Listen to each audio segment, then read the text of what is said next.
Assalamualaikum warahmatullahi wabarakatuh. Halo semuanya, jumpa lagi dengan saya Chow Sing Sing, kurator dari Podcast Horror Night Story. Halo, apa kabar semuanya? Semoga kalian sehat-sehat ya. Dan seperti biasanya, pada malam hari ini saya kembali dan akan membacakan sebuah kisah mistis untuk kalian semua. Dan kisah mistis malam ini adalah lanjutan dari malam sebelumnya, yaitu cerita dari treatnya Mas Simpleman yang berjudul Pesugihan itu ya. Oke, tanpa lama-lama, mari kita simak ceritanya. Hujan masih turun. Sosok itu tinggi sekali.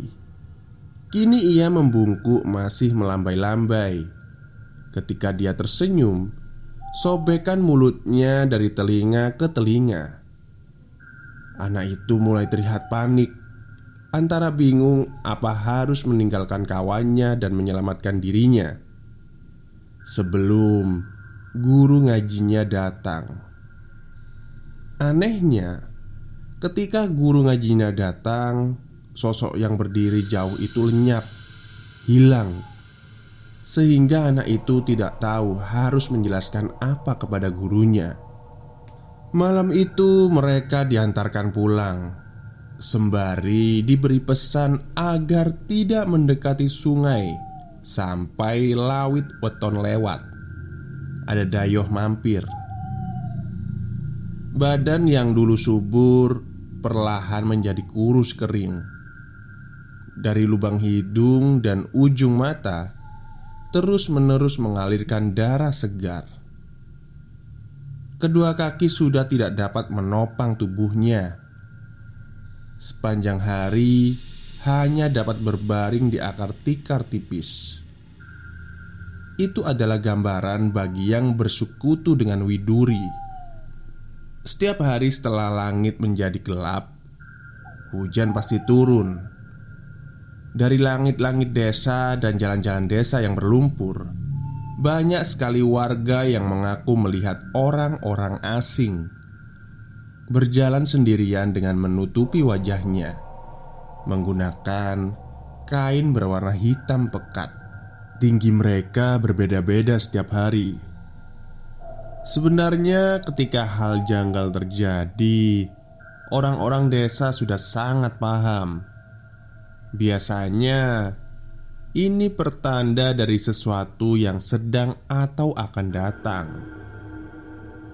Hal ini menyerupai bencana yang memang hanya orang tertentu saja yang bisa membacanya. Beberapa tetua berpendapat bila Mantono sudah berhenti menyembah Widuri, hanya tinggal menunggu waktu ketika sekutu sudah menjadi musuh. Hal ini ditandai oleh matinya 7 ekor sapi Mantono, di mana isi dari dalam perut binatang itu terurai, menghembuskan aroma bangkai yang sangat menyengat. Setelah 7 ekor sapi, satu persatu dimulai dari usaha tambak ikan, lalu merambat ke perkebunan pohon jati. Semua itu perlahan-lahan menggerogoti harta Mantono. Puncaknya, ada seorang lelaki tua yang mengetuk setiap rumah penduduk. Namun, tak ada yang berani membukanya. Ia berkata, "Satu lagi anak panggung, maka desa ini tidak perlu menanggung teror yang lebih sinting lagi." Karena waktu itu saya sendiri bisa merasakan setiap sudut desa seperti ada sesuatu yang mengawasi. Bahkan anak-anak sengaja disembunyikan di dalam kamar orang-orang tua. Anehnya, di tengah kekacauan yang semakin menjadi-jadi, tak ada satupun orang yang melihat batang hidung Mantono. Ia lebih banyak bersembunyi di dalam kediaman rumah besarnya. Sampai terdengar kabar seorang anak lelaki menghilang setelah buang hajat di sungai, menyisakan potongan baju yang tersampir di jumbleng. Hingga saat ini tidak ada yang melihat di mana jasadnya ditemukan. Hal ini tentu saja membingungkan, mengingat biasanya buaya putih selalu mengembalikan jasad dari buruannya. Saat itulah kemarahan orang-orang sudah tak terbendung lagi. Pagi buta, segelintir orang datang mengetuk paksa rumah Mantono. Istrinya yang terkejut setelah membukakan pintu hanya dapat diam saja sewaktu golongan orang-orang berbadan tegap itu melesat masuk. Mereka berteriak memanggil nama Mantono yang sekarang tak lagi dihormati di desa ini. Sebelumnya hanya prasangka, namun sekarang orang-orang sudah semakin yakin bila memang keluarga Mantono ini bersekutu dengan Widuri, salah satu yang dipercaya memegang sungai yang ada di desa itu. Dengan memaksa istri Mantono, mereka semua berdiri di depan pintu kamarnya, mendobrak secara bergantian sampai pintu kayu berwarna kecoklatan itu mulai terbuka perlahan-lahan. Tepat ketika pintu itu sudah terhancur, orang-orang diam mendapati isi dalam kamar Mantono yang penuh dengan benda-benda yang sebelumnya tidak pernah dibayangkan oleh orang-orang desa.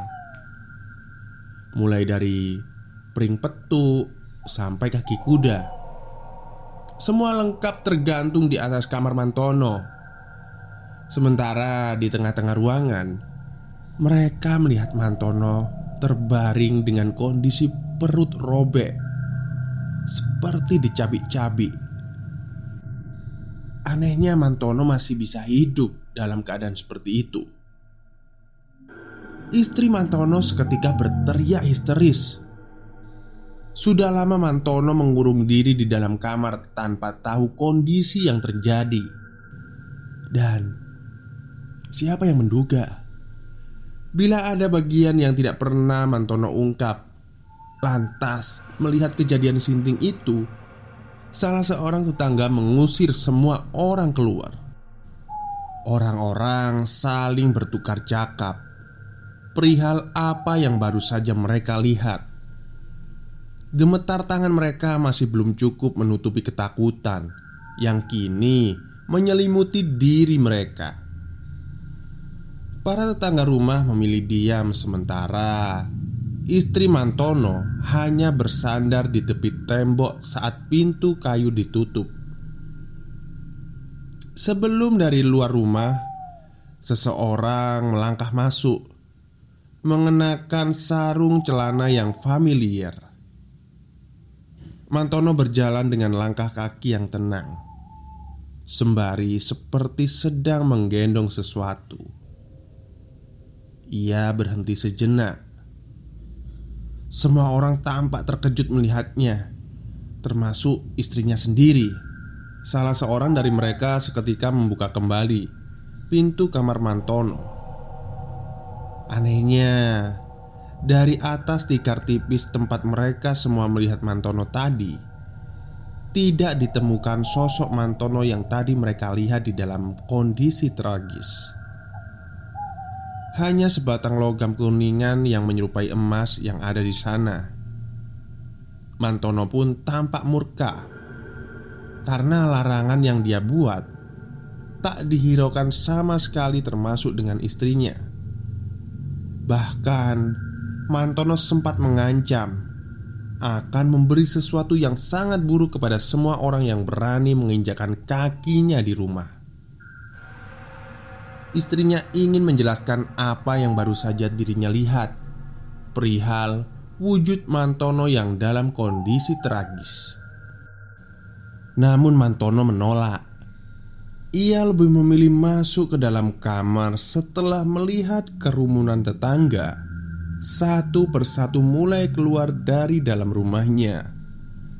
tanpa dia sadari, beberapa tetangga melewati tubuh Mantono sembari menutup hidung karena saat itu tercium pekat aroma darah yang masih segar dari tubuh Mantono.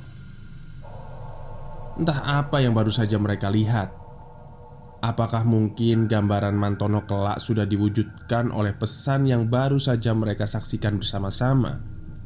7 hari setelah kejadian malam itu, dari rumah tetangga Mantono tercium aroma kembang yang sangat menyengat, diikuti suara lonceng gemerincing.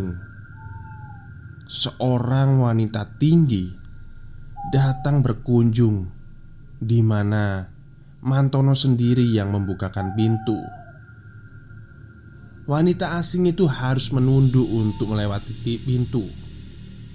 Dan lagi-lagi akan terjadi sesuatu. Namun tidak ada warga yang berani lagi menyentuh keluarga Mantono, mengingat ancaman tempo hari yang Mantono katakan sudah merenggut korban. Seorang pria tiba-tiba menjadi buta tanpa sebab yang jelas. Buta yang bukan sembarang buta, melainkan buta yang sengaja dibuat oleh seseorang. Sejak saat itu, Mantono juga tidak pernah lagi membuka warung yang menjadi cikal bakal hartanya selama ini. Beliau seperti mengasingkan diri, menjauh dari masyarakat bahkan keluarganya sendiri. Tapi pernah ada yang memergoki Mantono pada pukul 1 dini hari. Mantono ini berlari keluar dari dalam rumahnya menuju ke tepi sungai, sembari membawa buntalan yang dibungkus di dalam kain berwarna putih. Tidak ada yang tahu apa isi buntalan itu. Semua orang terlalu takut mencari tahu. Namun gara-gara ini tersebar kabar bila buntalan itu konon dipendam di sebuah kebun pisang yang ada di tepi sungai. Setelah melakukan hal itu, Mantono lalu kembali pulang. Hal ini dilakukan Mantono hanya pada hari-hari tertentu. Pada suatu malam, istri Mantono pernah terbangun dari tidurnya. Ia mendengar suara-suara ribut yang berasal dari dapur. Dengan rasa penasaran yang tinggi, istri Mantono berjalan hati-hati, berusaha tak menimbulkan suara sedikit pun. Ia telusuri setapak demi setapak, hening sekali, sampai langkahnya terhenti ketika melihat seseorang berperawakan seperti suaminya, Mantono. Ia sedang duduk menyantap sesuatu yang ada di atas meja dengan menggunakan tangan. Ia cengkram apapun itu, lalu melahapnya bulat-bulat. Istri Mantono sedikit ragu, apakah benar itu beliau? Dengan hati-hati, beliau memanggil Mantono seperti biasanya. "Mas," katanya. Sosok berperawakan seperti Mantono itu menghentikan gerakannya. Ia tidak langsung menoleh, melainkan hanya diam saja, tak bergerak sedikit pun. Menimbulkan kecurigaan, kenapa dengan suaminya ini? Istri Mantono lantas mendekat. Tiba-tiba tercium aroma amis seperti bau ikan sungai. Ketika jarak di antara mereka hanya terpaut beberapa langkah saja. Saat itu dalam gerakan yang cepat, Mantono yang sedang duduk tiba-tiba menunjuk sesuatu yang ada di belakang wanita itu. Di sana, di depan mata kepala istri Mantono, ia melihat kedua anaknya yang barep dengan yang ragil berdiri memandang beliau. wajahnya berlumuran darah. Lalu dari belakang, sepasang tangan menutup mata istri Mantono.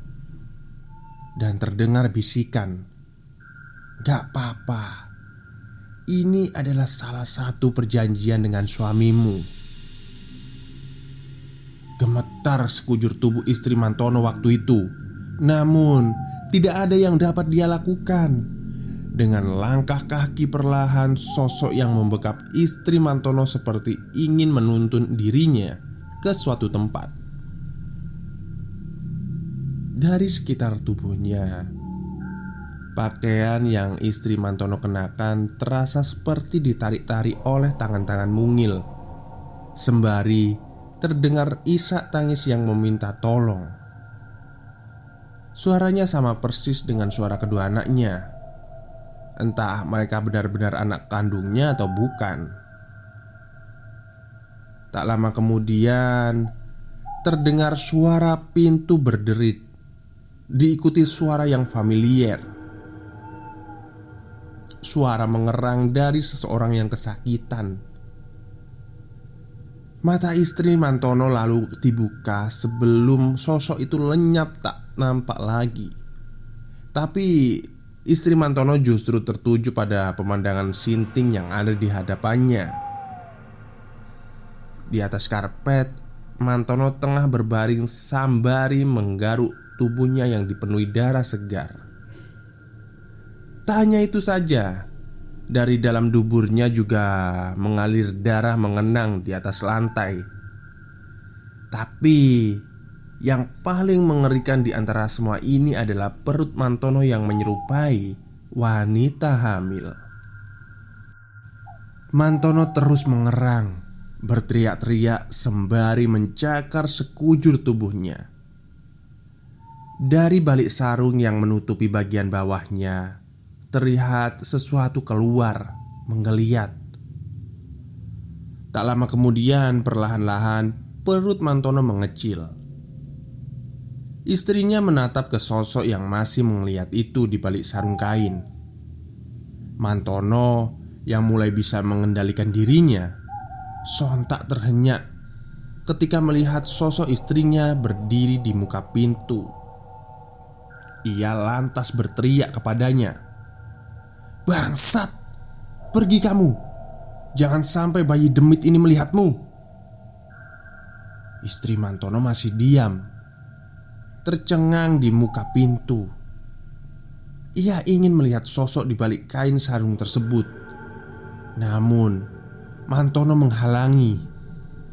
Ia berdiri menunjukkan bagian bawah yang sudah tak terlihat lagi seperti manusia. Kulitnya mengelupas dengan daging mengangah. Mantono lantas menutup pintu. Terdengar geraman tak seperti manusia. Istri Mantono hanya diam. Tubuhnya seperti mendadak lumpuh. Apa yang baru saja ia lihat tidak akan pernah bisa beliau lupakan. Satu persatu misteri yang Mantono sembunyikan seperti menyeruak naik. Namun beliau tak dapat melakukan apa-apa. Setelah lama hanya diam di depan pintu, Mantono melangkah keluar. Di dadanya dia merengkuk buntalan kain berwarna putih. Istri Mantono menatap suaminya. Wajahnya masih tampak murka, namun perlahan mulai melunak sembari mendekat. Mantono berbisik, "Pitung kelahiran maneh atau 7 kelahiran lagi." Lalu Mantono pergi, berjalan keluar rumah. Istri Mantono masih begitu penasaran dengan apa yang sebenarnya suaminya sedang lakukan. Perlahan-lahan beliau berlari mengikuti tanpa alas kaki. Ia menyusuri jalan setapak menuju tepi sungai yang dipenuhi semak belukar, gelap dan sunyi. Di antara pohon-pohon pisang, istri Mantono melihat suaminya sedang menggali sesuatu di tanah. Tak lama kemudian ia melemparkan buntalan itu ke dalamnya, menguburnya di sana. Mantono lalu bergegas menuju kandang ternak miliknya, menarik paksa seekor kambing muda. Ia ikat kambing itu tepat di dekat gundukan tanah. Sebelum Mantono memukul kepalanya menggunakan bongkot bambu sampai kambing itu tersungkur sekarat dengan tubuh tumbang, Mantono mengambil parang lalu menggorok lehernya. Ia meneteskan darah tepat di atas gundukan tersebut. Setelahnya Mantono duduk berlutut seperti orang berdoa, sebelum pandangan matanya beralih melihat ke arah istrinya yang sedang bersembunyi di salah satu pohon pisang. Tersentak karena Mantono tahu keberadaannya, dia mendekat dengan parang di mana darah masih menetes dari ujungnya. Wajah manusia Mantono seperti terkikis. Istrinya sudah tidak menemukan sosok Mantono yang dulu beliau nikahi, karena pada malam itu gambaran gelap benar-benar sudah menyelimuti suaminya. Mantono pergi dengan parang yang masih berlumuran darah kambing yang baru saja dia penggal. Dia meninggalkan istrinya sendirian yang masih diselimuti banyak sekali pertanyaan. Wanita itu hanya diam mematung di bawah pohon pisang, diterpa angin yang berhembus. Istri Mantono tergerak menoleh melihat ke liang lahat tempat Mantono tadi menguburkan sesuatu. Genangan darah pada segunduk tanah dengan bangkai seekor kambing terkapar di atasnya membuat tubuh wanita itu bergidik ngeri. Namun rasa penasaran yang sudah menyeruak di dalam dirinya menggelitik istri Mantono untuk mendekat. Di dalam kepalanya, ia hanya ingin melihat ini semua. Dengan langkah hati-hati, wanita itu berlutut sebelum menyingkirkan binatang bangkai malang itu. Dengan batu yang dia temukan, istri Mantono mulai menjajaki gundukan tanah, membongkarnya dengan tangan kosong. Ia benar-benar ingin melihat apa yang suaminya lakukan di sini. Tanah yang berwarna kehitaman itu mulai tersingkap ketika dia mulai mengeruk dengan kondisi yang seadanya. Usahanya membuahkan hasil ketika akhirnya terlihat buntalan kain berwarna putih kusam yang terkubur jauh di dalam liang lahat. Sejenak istri Mantono terlihat lagu, tapi semua berubah ketika teringat dengan kejadian yang baru saja ia alami. Dengan berbekal perasaan nekat, istri Mantono meyakinkan dirinya bila tidak ada lagi waktu untuk mundur, maka dengan keterpaksaan dia harus menuntaskan keingintahuannya. Ia mulai merobek kain itu. Aroma busuk dan bau anyir darah seketika tercium dari dalam buntalan kain kusam tersebut.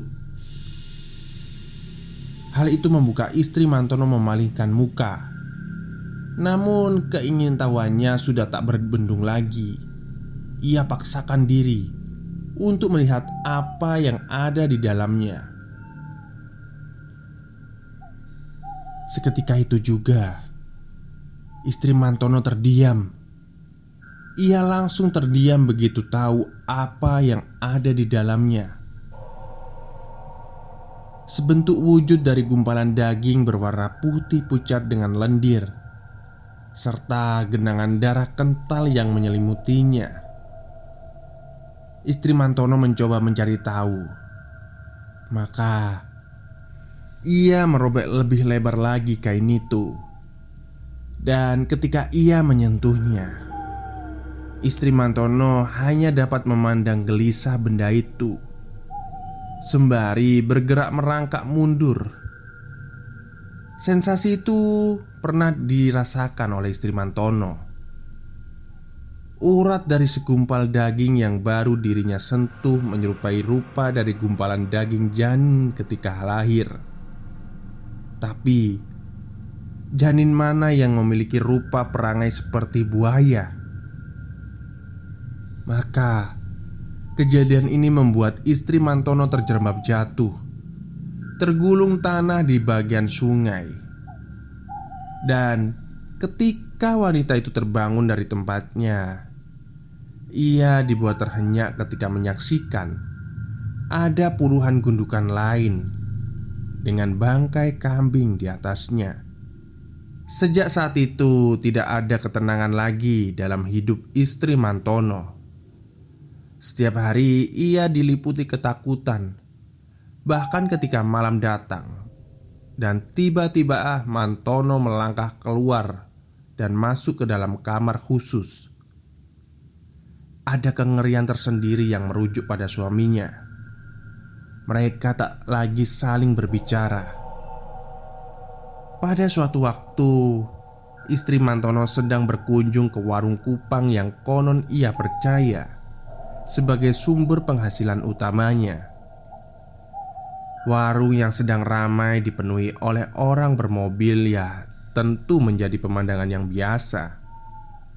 Namun ada satu titik di mana tiba-tiba beliau memilih berdiri di dapur mengawasi karyawati yang bertugas menjaga warung ini. Dan entah kenapa ada setitik perasaan bila pekerja yang mengurus warungnya sejak itu bersikap aneh. Beberapa kali mereka tampak berbisik dengan wajah gelisah, membuat istri Mantono mulai curiga.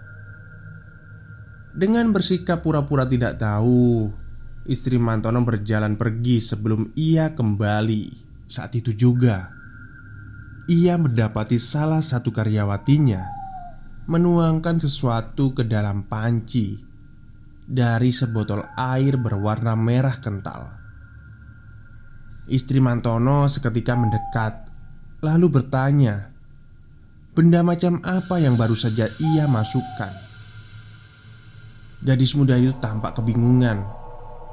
Beberapa kali ia melihat ke arah temannya yang terus menggelengkan kepala. Lantas, istri Mantono lalu memaksa lebih keras agar gadis itu mengatakannya. Dengan wajah nyaris menangis, gadis itu membisikkan sesuatu kepada istri Mantono. Kemudian istri Mantono menggulingkan isi di dalam panci. Seketika detik itu juga ia menutup warung tersebut, mengusir semua orang, lalu pergi pulang. Di dalam kediamannya, wanita itu semakin gelisah. Banyak yang tidak dia ketahui dari suaminya. Beberapa kali perasaannya semakin menjadi-jadi ketika melihat wajah anak-anaknya.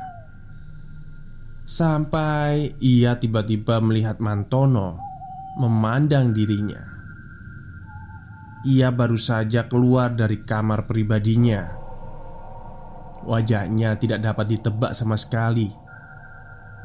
Dengan mengenakan sarung yang menutupi bagian bawah tubuhnya, Mantono kemudian mengatakan, anak perempuan itu baru saja meninggal, tewas ke dalam kecelakaan. Ini semua karena kamu, Dek. Kamu tidak perlu ikut urusanku.